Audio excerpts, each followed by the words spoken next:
May I now welcome, without further ado, since we already are running behind schedule, Mr. Rupert Featherstone and Dr. Jayanta Sengupta to talk about museums and smart cities. Rupert is one of the leading art conservators in the world. He is currently the director of the Hamilton Carr Institute, which is a part of the Fitzwilliam Museum, which happens to be the museum of the University of Cambridge. And it is that part of the Fitzwilliam Museum that deals with the conservation of paintings, especially oil paintings. Rupert is also an alumnus of the University of Cambridge, which also happens to be my alma mater. For a long time, Rupert Featherstone was associated with the Royal Collection, which is the name of the collection of the British royal family. One of the largest and most important collections of art in the world. But what is most significant about having this conversation with Rupert today is his connection with Victoria Memorial Hall.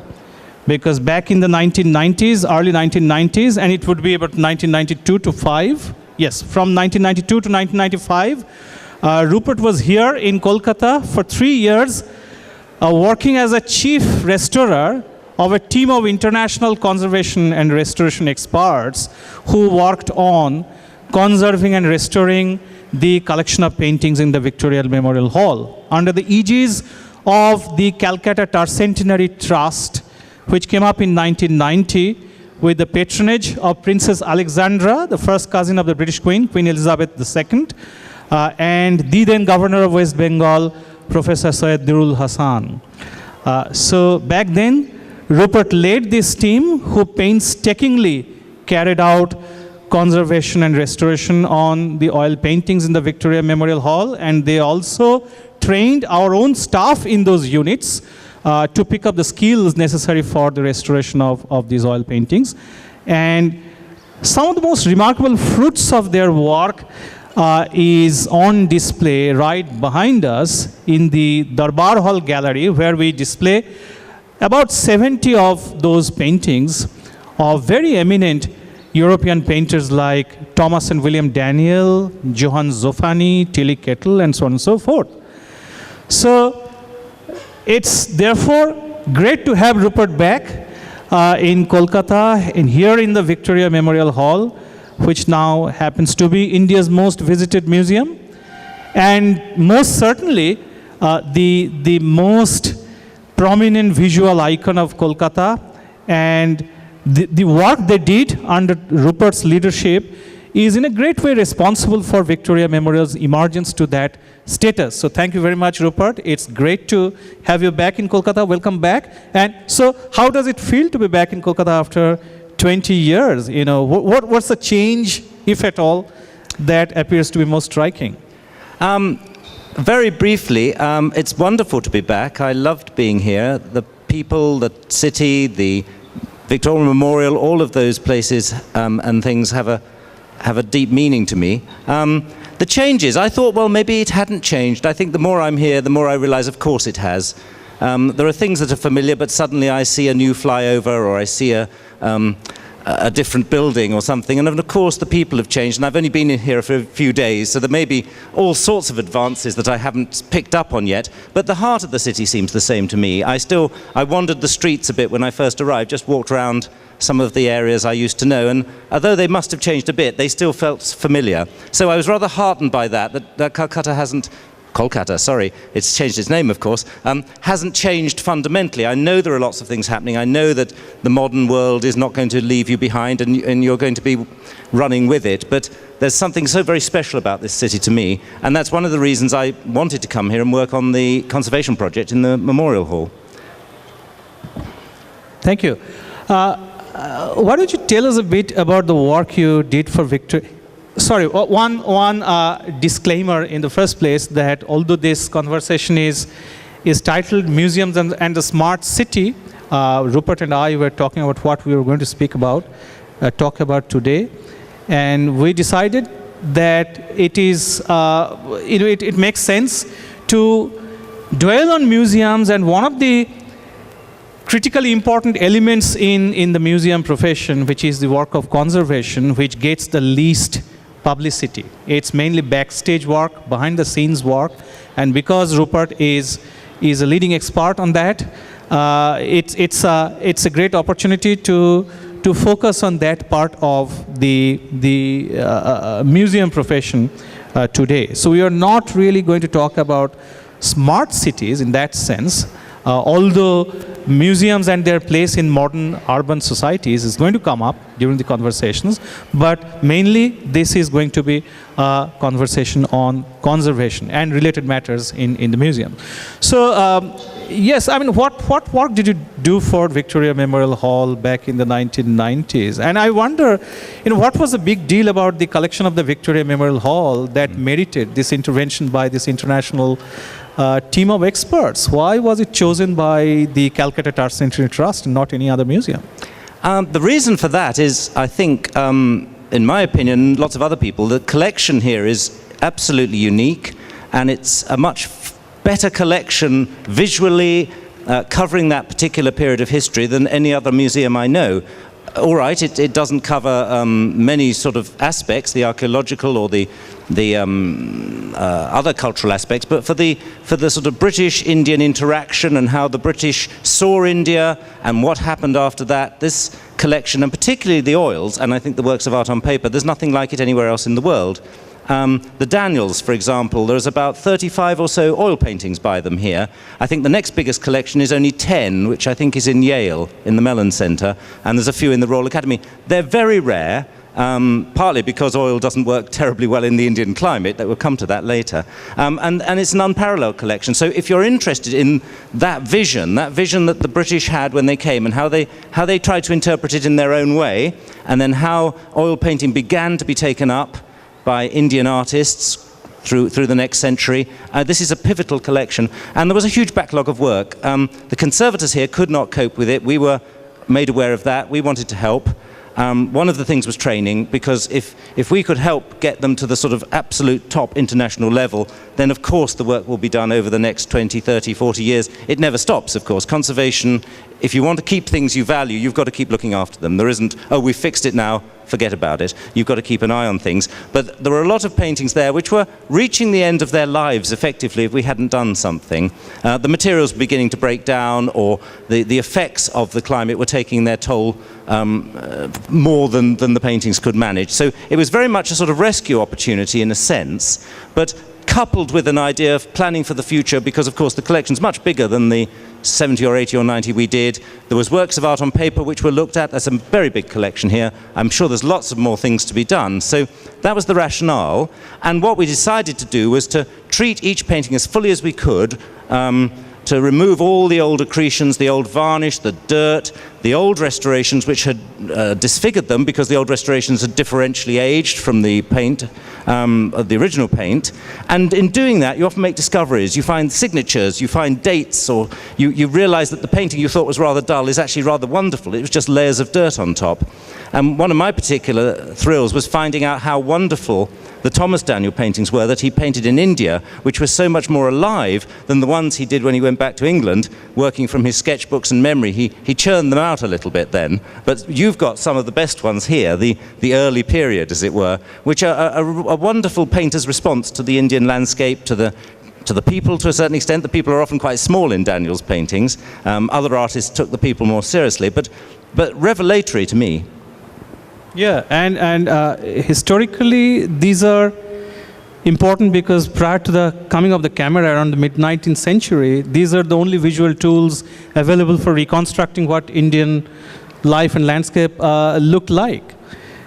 Yes. Yes, there are two pictures of the Taj here, one by Thomas Daniel, one by William, and I suddenly realized that apart from travelers from Europe who'd been to Agra, I don't imagine very many went there before, these were the first images that showed the rest of the world by being engraved and printed and disseminated through England and Europe, that showed people the Taj who didn't live in India. And that was a strange thought to me, because we're so familiar with it all over the world. And similarly, the other monuments, the other buildings, the other landscapes that they painted and they drew and they engraved and aquatinted and sold when they got both in India and when they got back to England, was the beginning of a visual appreciation, it seems to me, of the Indian country, the Indian countryside, the Indian people. The whole civilization was introduced, as it were, to Europe in this way. Yeah, you just said that oil. This is a particularly striking statement.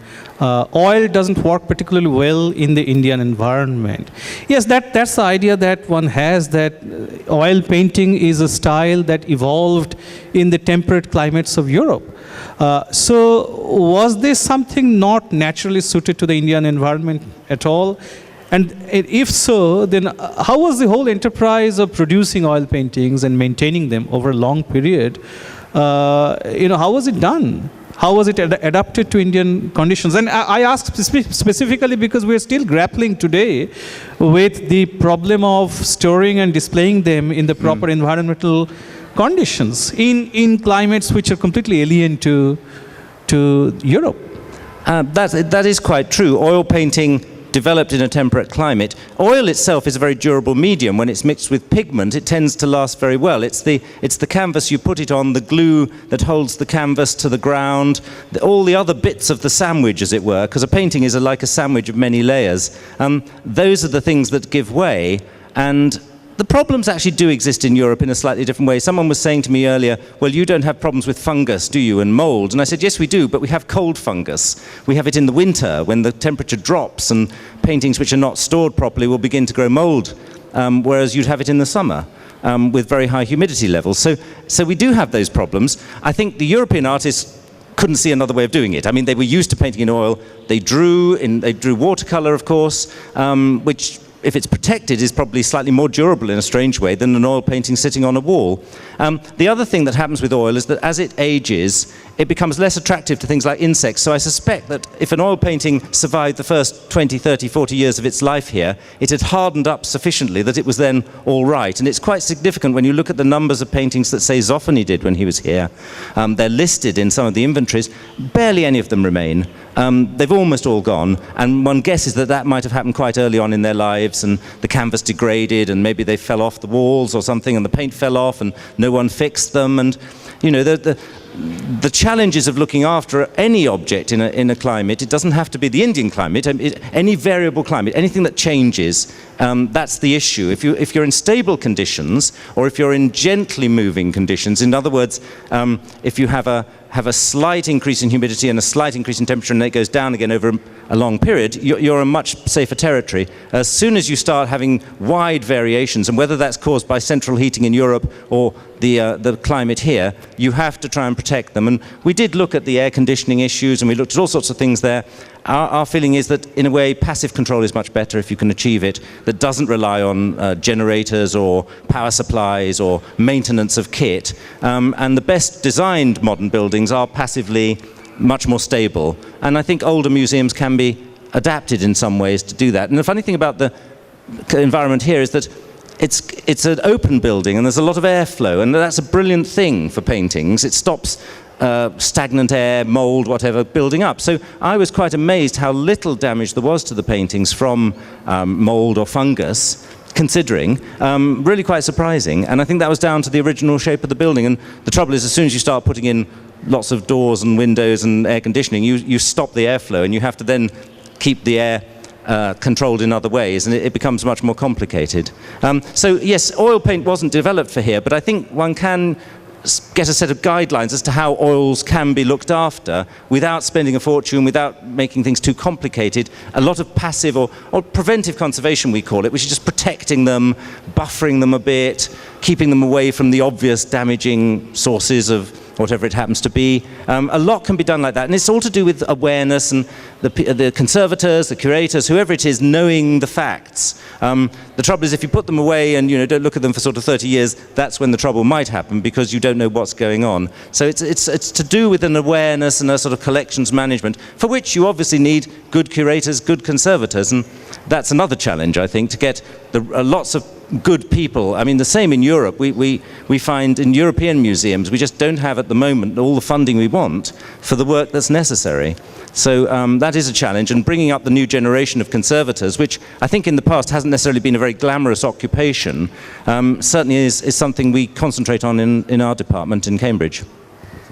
Yes, I mean, that's an interesting point, and that rings so many bells here, because, as a museum professional now, a challenge that we face constantly all over India is the dearth of well-trained, skilled professional conservators. I don't know, I mean, one reason, I'm just wondering, and it would be lovely to have your thoughts on this, do you think that because of the technical nature of the work you do, its critical importance is often lost on the visitors who tend to focus on design and display, which is to say the visual fruits that depend very critically on the hard labor that you expend behind the scenes. So these are, so in a way, the curators get all the credit and the conservators don't. They are perpetually backstage.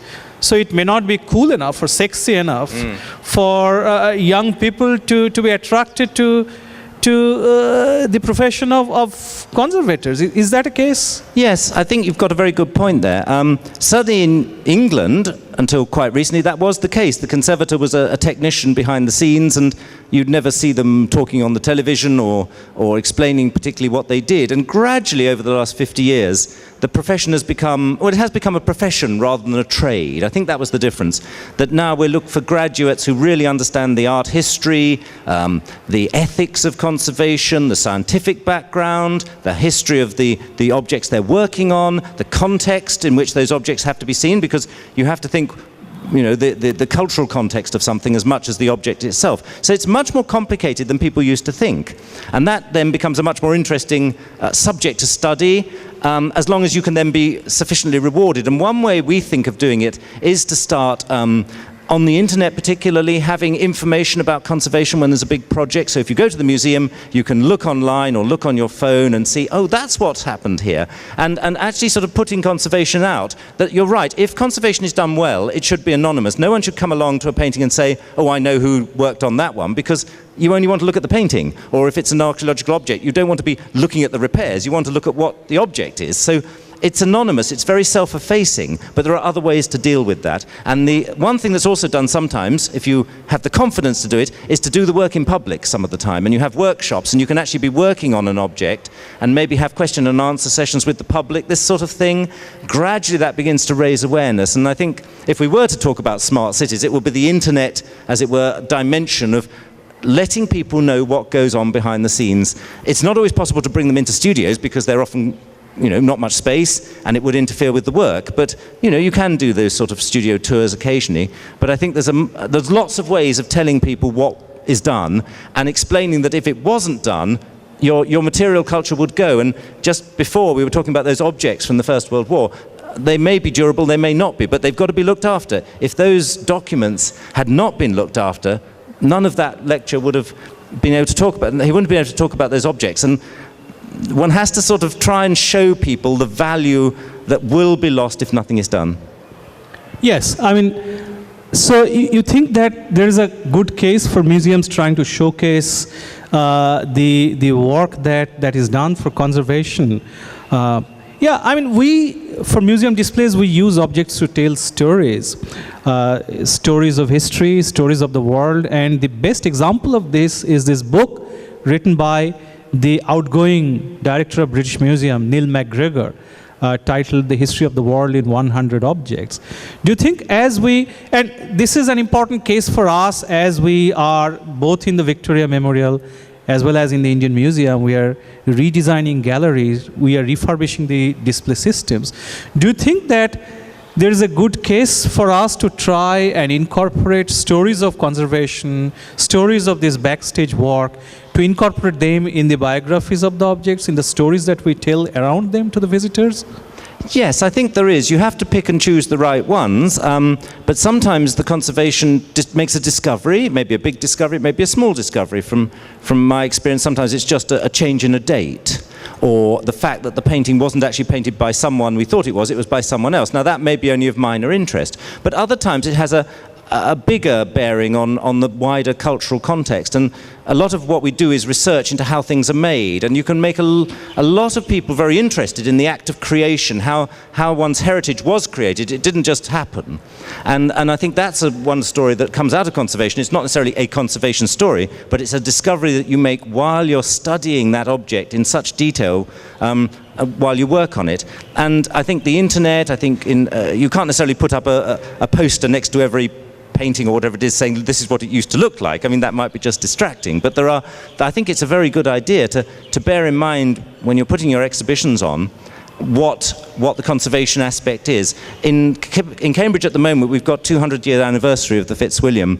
One of the exhibitions is about Egyptian coffins, of which they've got a good collection, and the conservators have been putting these things back together, understanding how they were made, and made lots of discoveries. I mean, there's a great big thick book is coming out of this work, which will be the catalogue for the exhibition. So they were absolutely integral to the exhibition and understanding it, and the curators couldn't have written the whole story without the conservation input. So it's a very symbiotic relationship, I think, or it can be. Thank you. Rupert's, because of your long association with the Royal Collection, which is, as I said, one of the largest and most important art collections in the whole world, but possibly, I'm not sure, but possibly one of the least familiar to Indian visitors, because for one thing, they're scattered over various locations, like the Buckingham Palace and Windsor Palace, Windsor Castle, Holyrood Castle in Edinburgh, St. James Palace. So they don't feature on the itinerary of the Indian tourists so much. So I was wondering if you could tell us a bit about the Royal Collection. What's the significance of this collection? Yes. Is there anything on or from India in this collection so that we can... Yes, there are actually. The Royal Collection started with Henry VIII, well, probably even before him, but not much survived. So it's 500 and maybe 500 years of collecting. And that makes it huge. Now, in most European countries, the royal collection has become the national collection. Either the royal families have been deposed or their collection has been given to the nation. That never happened in England. So simultaneously with the National Gallery, the Tate Gallery, which are the big national collections, etc., you have this royal collection, and it's spread around. And a lot of it, if you go and visit Buckingham Palace when it's open in the summer, you'll get to see it. And there is also a gallery at Buckingham Palace which you can visit next door, where they showcase certain aspects of the collection every 6 months. They have a different show, simply because you can't get to see any of it in one go. You have to then pick and choose and focus in. And there are some wonderful Indian, particularly manuscripts, a lot of Indian armor. I think a lot of gifts were given to Queen Victoria. I think there's a wonderful ivory chair, which I may or may not have another link to Warren Hastings. They all seem to, but no, there is exactly, there's one here. And the other link with here, of course, is that Curzon, when he was setting up the Victorian Memorial, asked the Royal Collection for some royal objects, which is why you do have some bits of the Royal Collection here in perpetuity. Several of the paintings, and I think the piano and various other things, and bits of furniture were from the Royal Collection. So although that is almost 100 years ago now, there is a link. But if you are in London and you go to the gallery down the side of Buckingham Palace, or if you're in Edinburgh, there's a gallery in Holyrood, that's the best place to see the sort of tip of the iceberg, but it'll be a very good tip.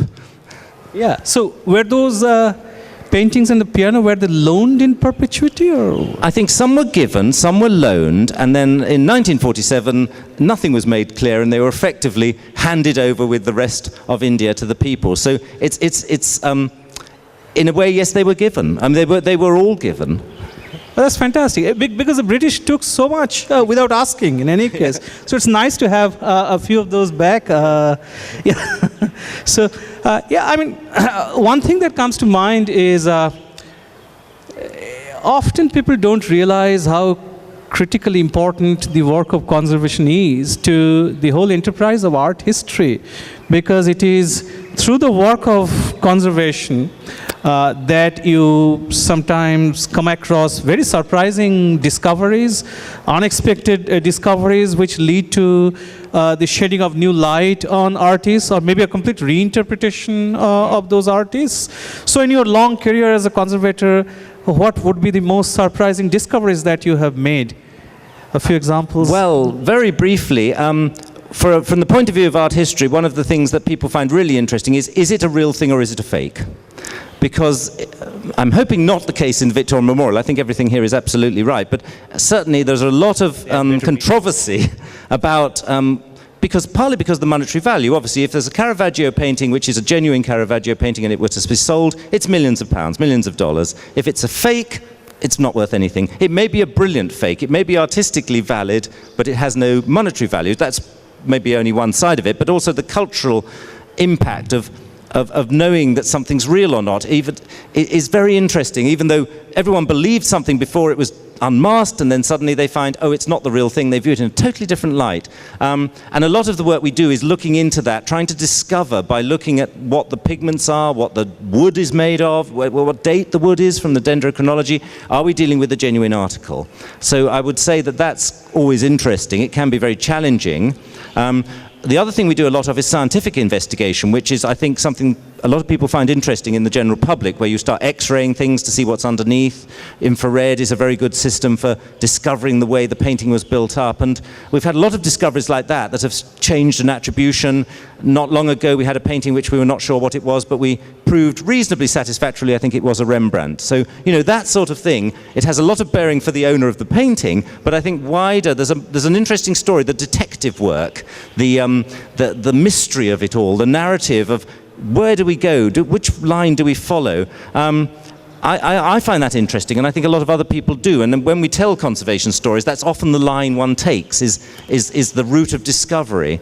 But in other terms, yes, you're quite right. Something that's very discolored, with paintings it's because the varnish goes brown. It may be with other objects because it's covered in dirt or degraded, or someone's reworked it. It's only when you can see what the original artist intended can you really put him or her into the history of art, because often these things are completely reworked by later restorers who maybe found it easier to repaint the whole painting than rather just repair the damages, and you'll be getting a very distorted view. So recently in the Hamilton Car we've had a painting which dates from 1510, which had been overpainted in the 18th century 6 times, and there was no original paint visible. The only way we knew there was anything underneath was by x-raying it.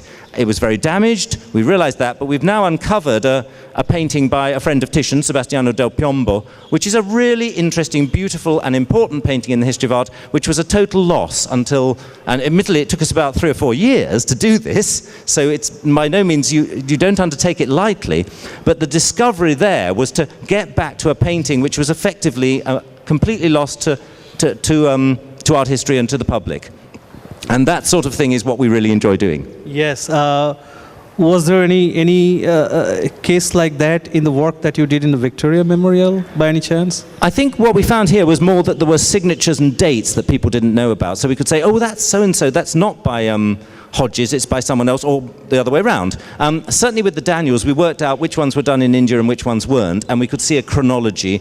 And as I said, they were so obscured sometimes by the old varnish, this brown, opaque, semi-opaque, but very drab surface, that they looked like, you know, you'd spilt coffee on them, or something like that. And it's only when you see the colors coming out. So in a way, the discovery was the artistic value, the skill with which the artist had worked, or the way they depicted something. So no, we didn't discover a Rembrandt, unfortunately, or a Caravaggio, but we found things that in their own way were just as exciting, I think.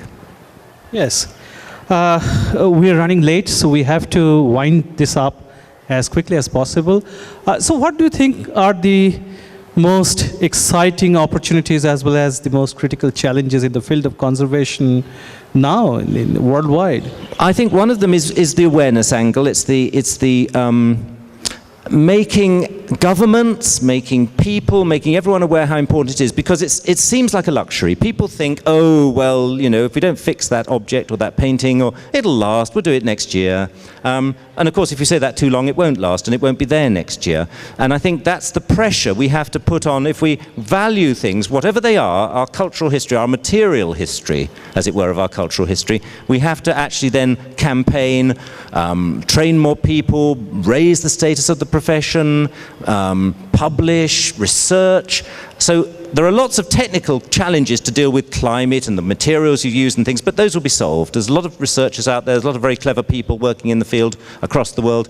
ICOM-CC, lots of organizations get together and discuss these things. Huge advances have been made. But if no one's going to pay for it or commission it, then it's no use. So I think conservation has to be put higher on the agenda, and it has to be shown to be as valuable as curatorship and as valuable as all the other things that go with museums. And as a totality, I think that's what you'd call a smart museum. It covers all the bases. Yes. While on that, I was just wondering, this is something that we are looking at the possibility of currently, and I guess museums all over the world is that there may be a time, I hope not, I hope that day never comes, but there may be a possible doomsday at some point when we won't have government funding in cultural institutions anymore. And the United States have this culture of endowment for public institutions. Most of their libraries, universities, museums, most of all, have this culture of endowment. This is something that we are looking at the possibilities of. Now, you have worked across the board in museums in Britain, in the Royal Collection, now in a major university museum. Can you tell us a bit about this? How is this a factor, the culture of endowment? Is this a factor in the British museum profession at all? Does as a museum attached to one of the world's premier universities, does it help to have a large alumni base? Yes, I mean, how does Britain fare in this scenario compared to the US, and what lessons can we learn in India? It's a very big question. I'll try and make a brief answer. Yes, we are in a situation where the government doesn't fund museums particularly. It funds the big nationals, but it's been cutting the funding.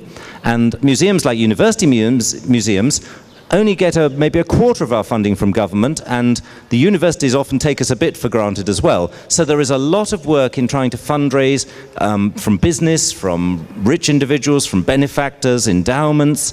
It's a full-time job for lots of people. You need to have a department to do it, of course. So you've got to invest in staff who can then begin to court, as it were, your benefactors. And it takes a long time, and Britain's not very used to it, to be honest. So as the government cuts have been coming in over the last few years, a lot of museums have been very desperate. And it's not a bad idea to prepare for this possible doomsday sooner rather than later by getting friends of the museum, associations of supporters. Obviously, exhibitions in the past have been sponsored because an exhibition is a high-profile event. You can put your name on it, your company's name. You get a lot of coverage, as it were. But the backstage stuff doesn't get so easily endowed, and that's the problem. That is another problem why you have to publicize what you do all the time so that people realize, and also that your supporters are willing to put their money behind you in the knowledge that they will be recognized as well. Some obviously supporters want to do it anonymously for the good of the museum, and that's even better. But the real world is that a lot of people want something back. And museums are a wonderful showcase. They really are. A lot of institutions wish to be associated with a successful museum. So if you've got a big footfall, as you have, and if you've got a fantastic building and a fantastic collection, and you just need to represent some galleries, then that's where you want to look for money to help you, I suspect, in the future, if the government doesn't pay up. Now, you're very lucky, I think, that the government does support these institutions. But as you say, you're also vulnerable to any change in policy. But I think it's very important. I mean, it would be wonderful if everything, I mean, in Britain, museums are free, of course. That's the other fact I have to mention. Most countries charge for their museums, a small amount or a large amount. Britain has a policy of never charging unless it's a private museum. And that's quite hard, because that means your income stream has to be then looking at your gift shop, your events, your sponsorship. You can't just put the price up when people come through the door. That is an article of faith in the British museums at the moment, and they've fought madly against government suggestions that, oh, well, you could charge a little bit, or whatever. So that is, if you believe that the smart city has a museum that everyone can access, you've got to keep them either very cheap or free, it seems to me. And if you start charging 10 or 15 pounds, as it might be in England, to go into something, you're going to put a lot of people off, and those people are the people who might not visit a museum normally, and those are the people you want to come in to widen the base of your supporters. So it's a vicious circle, that one, if you're not careful. I think it's a very big question, and I think obviously policymakers have to look into it, and I hope it doesn't come soon, that moment, but be prepared. So do we. Thank you so much, Rupert, for those fascinating insights. I'm sure you have many questions. We can take a few. We have around 10 minutes for questions. So we will start with, yes, Tapatidi, and then the gentleman at the back, and then come to you, please. Can somebody give them a mic? Yes? Mic? Yes, here at the back rows, please.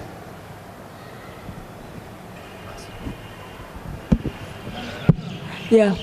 I had the opportunity to work with you all when you all worked on the Victoria Memorial book. There were just 2 points I wanted to make in terms of the conversation you've had. One was the increasing importance of art history and the profession of conservation, or archaeology and the profession, which is of course something he answered. I don't think it's enough to be just a technical person. It is so important to know the history of the object which one is conserving. And I think their work was absolutely exemplary of the way in which art history and the work of conservation happened. And in terms of the public profiling of the work of conservation, I think the work that all of you did during the Tercentenary Trust got publicity, but I think the city needed to be even more involved with it. It was this city's tercentenary, and you all were coming to do the work. And I know that some of us got to know about it, but it was not really as publicized as it should have been.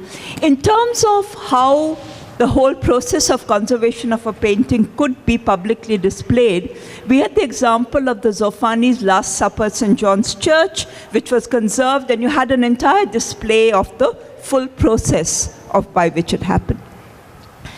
Now, I wanted to bring back the question of the city and the collection. And we know that this collection of British art that all of you conserved, which is hanging in the Darbar Hall, is some of the finest specimens of the works of the Daniels, the Zoffanis, and all others.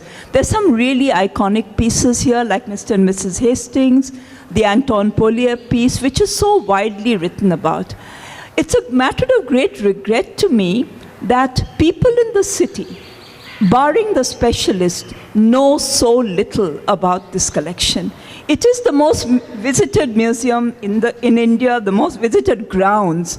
And here I'm saying it, this is not a blame or anything. It's just that I think we all feel somewhere responsible that bringing the public to know about this very important collection of British art which we hold. And now that we are rid of that colonial baggage, it is as much of our history, right? These were paintings painted in India, and I know art historians write at such length about it. And when I think they exist in my city, and so few people, so few school children, for instance, in this city, so few college people even know about it. So that is where I feel the greater connect of this museum, which is the most visited, with the larger city, would be more and more important. And it does become a matter that the work you all did in 1990 is so important, but there's been so little follow-up on that work, and I'm sure the present curator will be doing a huge amount, but it's like time stood still after that. You know, there was such important work that happened. And this is just, I'm voicing this not in a manner of criticism, but just as a concerned art historian and citizen. Well, thank you very much for those complimentary words. I agree, yes. I mean, I'd be happy to take lectures, people around the museum, if I had the time. I don't know, how do you do this? It takes a long time sometimes for people to realize that they've got something that they've taken for granted all these years. Not that most people necessarily take the Victoria Memorial for granted, but they may take some of the paintings for granted. And I think that's also something which maybe one can use the internet, maybe one can use, you know, different sorts of special exhibitions to focus in on things and say, well, come and look at this one, and this is what it looks like today. There was a book, wasn't there, done of the photographs of the same places that the Daniels painted, and you maybe there are things that one can make special events, as it were, and publicize those. I don't know, but I think it is a slow process because I find the same with museums in Britain. Sometimes I can sort of go past the door all the time because I know it's there, and I don't necessarily realize how much there is inside it. And sometimes I'm drawn in by some specific exhibition or some specific event. A lot of British museums are now having sort of more social events even. I mean, the National Portrait Gallery has a sort of disco evening or something every now and again. I'm not saying you should do that, but there are ways of bringing people in and then maybe pointing them towards the things to see them in a new light. Because I think familiarity may be slightly the problem. And I think also, you know, I'm aware that some of the galleries need refurbishing, and once that's done, I mean, this place will be absolutely glowing, I'm sure, with you. If you conserve the other paintings and put them all up, it'll be an absolute jewel. So the potential's all here. Gentleman at the back, please. Yes. Hi, Rupert. Well, I want to ask that how much do you feel is the necessary for a building dedicated only for museum? Like the building here is Victoria Memorial, is a building that is reused for the purpose that was actually residential or kind of. So what is the necessary? No, it's not true. It was never residence. Or if you take the case of Buckingham Palace, in that case, means instead of reuse of the building, have you ever felt the necessary of a building meant only for the purpose of museum? No, it's not being reused. It was meant to be a museum.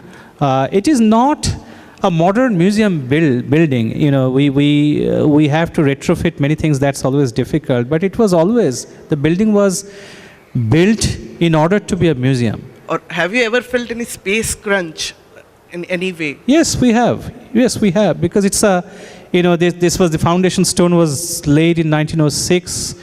It was opened in 1921, and it's a very complex building. But it's not it's not a building that you would build in order to have a museum in the 21st century. So yes, there are complexities and difficulties which we are trying to get around as we are, refurbishing our galleries and storage spaces. If I could just add, it's a common problem in Britain when you've got a historic building. The Fitzwilliam Museum is a historic building. It's a little bit older. It's 1850s, the building. And it's not totally practical either. This is the most fantastic building. The way that you can walk around the tops and through the gallery spaces, and I know that some of it's being more opened up by Dr. Sengupta, so that hopefully there will be more public access to every part of it, because it's a sculpture in its own right. But there is a big challenge with displaying art to, in inverted commas, modern standards in historic buildings. And it's the same with British country houses, which are now turned into museums to a certain extent. It's possible to do it. Whether or not one day you do what the British Museum sometimes do, which is build a new bit somewhere else, that's another thing. I mean, that's quite a different thing. And the Fitzwilliam is not going to build a new Fitzwilliam down the road to put, say, contemporary art in, but it may well build onto the back. You can't build onto the back of the VMH because there isn't a back. I mean, the whole thing's in the round. You can't build onto this building, I don't think, because it's a complete entity in itself. But a lot of British museums, they have a rather, like the Ashmolean, nothing much at the back, and you can expand them and do things like that. But I think that's a different question here. But I think this building can be made to work. I'm sure it can, and it just needs time. I think there's a lot of things to do, I'm sure, but time and people will do it. Yes. Question there. Yes.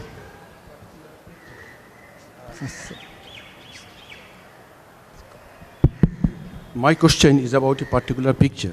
I was here in January '95 and saw a picture of Queen Victoria, wedding of Queen Victoria, 1837, and there were about 100 aristocratic people in the picture, and each people could be easily identified by looking at the face. And there was a black and white picture and with the names of who you know who is who. But that type of picture, again I came back last month, but I didn't see the picture. Has it gone back to England? It's very high quality picture. Even in England, you haven't got that quality of picture. Would that be one in the stores? Both of you, one of you must know the answer. I don't really know. It's about the wedding of Queen Victoria. Yes, the wedding. Yeah, It's one of the ones that came from the Royal Collection. Yes, very big picture. I think they're in store at the moment because that gallery is closed for refurbishment. Yes, the Royal Gallery, yes. It's the Royal Gallery. Now, the Royal Gallery had a selection of paintings from the Royal Collection showing bits of Queen Victoria's life, and also had the piano, I think, didn't it? Yes, the piano is now in the central hall, so in the central rotunda. I'm assuming that once the gallery is refurbished, that the painting will be back. Yes, that will be next year, in 2017. Okay, thank you. Yes, first you, and then, yeah. So we'll have last two questions, one from here, and then you. Yes. First row. Rupert, my question, I have got two questions to you. Firstly, initially, I have heard from you that for the last 50 years, the profession of being a conservator is gradually becoming a very strong profession, gradually. And in the process of conservation of a particular painting, so will you concentrate on the quality of the painting or the material or classical history of the painting to start with? This is my first question. And the second question is that we have two gentlemen in front of us. One is a curator, another is a conservator. So while you are talking with each other, will you ever discuss to interchange your profession? Well, the first question was, how do we choose the paintings, you mean, or what we do first, or what the importance is? If we're supposed to be a bit like doctors, we treat everyone. So, if a painting is brought to us, we treat it with the same care, whether it's by Leonardo da Vinci or Mr. A.N. other. But I do think that probably one spends more time on the paintings which have large artistic value or particular historic merit or iconic status within the country or the place where they are. So for example, portraits of George Washington tend to probably get more attention in America than they do in Britain. Not that we don't like him, but he did beat us. But there are the trouble is there's always too much work. There's always too much work. You have to prioritize. You have to come up with a scheme. You have to look at your collection or your whatever it is and say, these are the ones at risk. These are the ones the public want to see. These are the ones we want to research. And you somehow have to create a balance of the where you start, if you see what I mean. And then, sorry, the second question again was about swapping our professions. Swapping up. Yes. I don't think I could. I mean, I'm very happy doing what I do. I love finding out about things. I love being a conservator who has a little bit of a finger in some other pies, a bit of science here, a bit of art history there. I can contribute to an exhibition, but I don't have to carry the can. I have to carry the can for that painting. If that went wrong, that would be me. So there's a lot of responsibility in there, but the lovely thing about conservation is it's very interdisciplinary, and that's why people are attracted to it. So we get graduate students coming to work with us. They have to have a first bachelor's in something else. They then do a master's for 3 years. They then may well do a PhD or something. It's a big training now. In the old days, I think it was much simpler, but maybe it didn't always work out. So we like the fact that it's a serious discipline now, and it's growing, and it's still got a long way to go to catch up with being a curator or an art historian. Yes, I mean, I'm given a chance. Given a chance, I would love to be the chief conservator of Fitzwilliam Museum in Cambridge. But frankly speaking, I can't because the work of conservation is highly technical. Rupert has been trained in natural sciences as well as art history. That's a combination which is extremely rare. I am a student of history. I don't know anything about the technical side of conservation at all. It is essentially highly scientific and technical work. So even if I wished, I cannot. In terms of feeling, I don't think I can feel my way to becoming a conservator of a premier museum. Yes, I don't lack feeling, but I can't. I mean, that's not enough to do this. Yes, I was going to say that just very quickly that when you're a conservator, you do concentrate on one thing for a long time, and you may lose the overview. So if you're a synthesist, you're better off being the art historian, the curator. And if you just want to focus in and study something incredibly deeply, then conservation might be the right thing.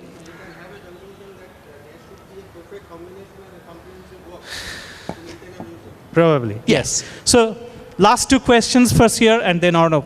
Then we'll have to wind up. Yeah. Yes.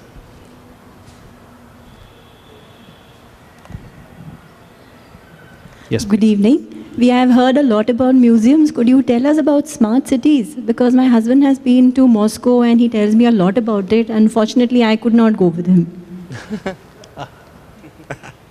Yes. I don't think Cambridge is a smart city as yet. It's not connected. I think Bristol's supposed to be a smart city at the moment, isn't Yes. it? Yes. And I don't know quite how a museum in a smart city would synthesize. I think maybe you're very clever that the museum promotes itself through the other avenues so that you're aware of the museum more.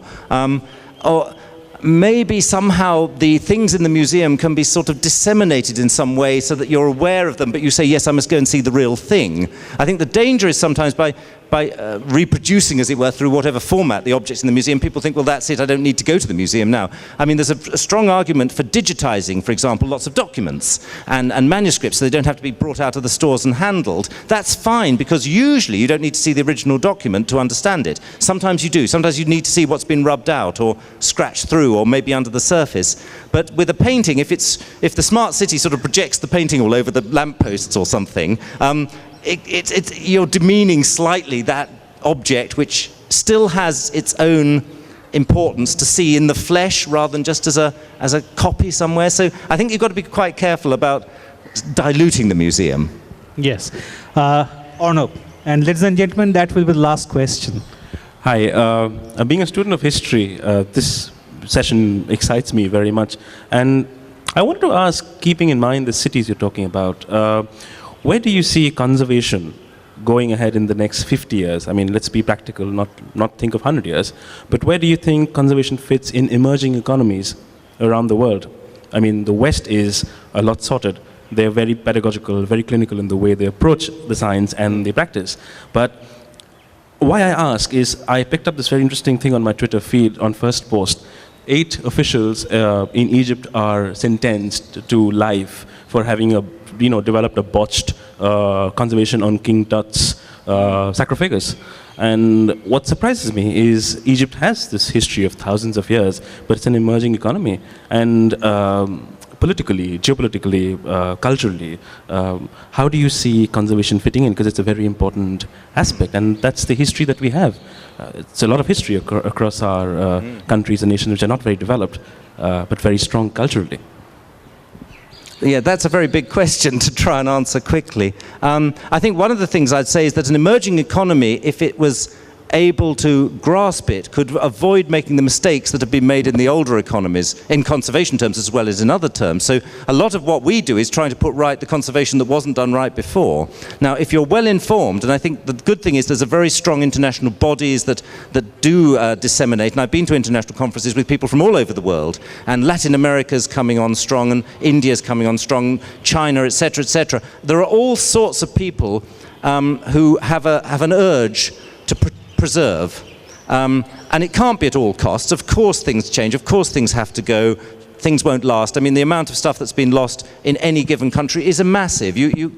If we were keeping everything we'd ever had, we'd be flooded. But you need to have a strategy. I think you need to decide what's the important thing, and then look for the people and develop a policy, and look to what went wrong elsewhere.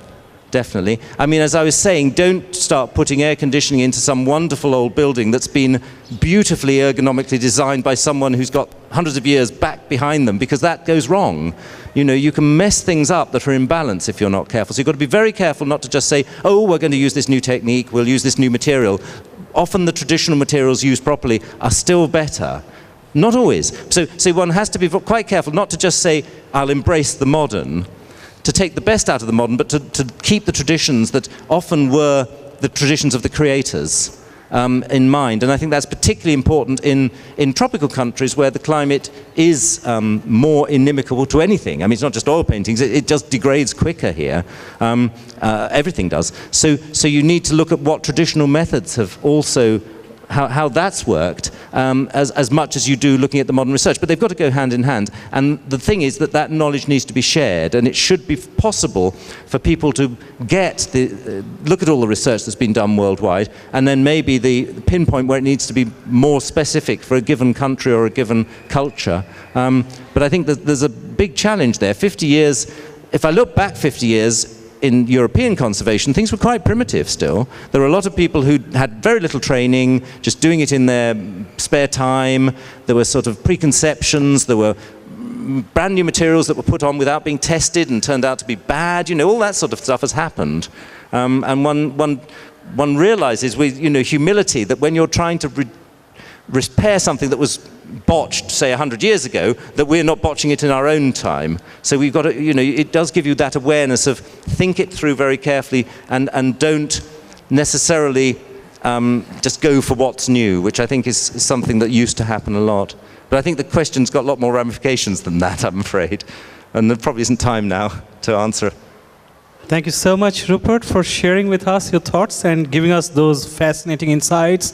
Ladies and gentlemen, please join me in thanking Rupert Featherstone. Thank you very much.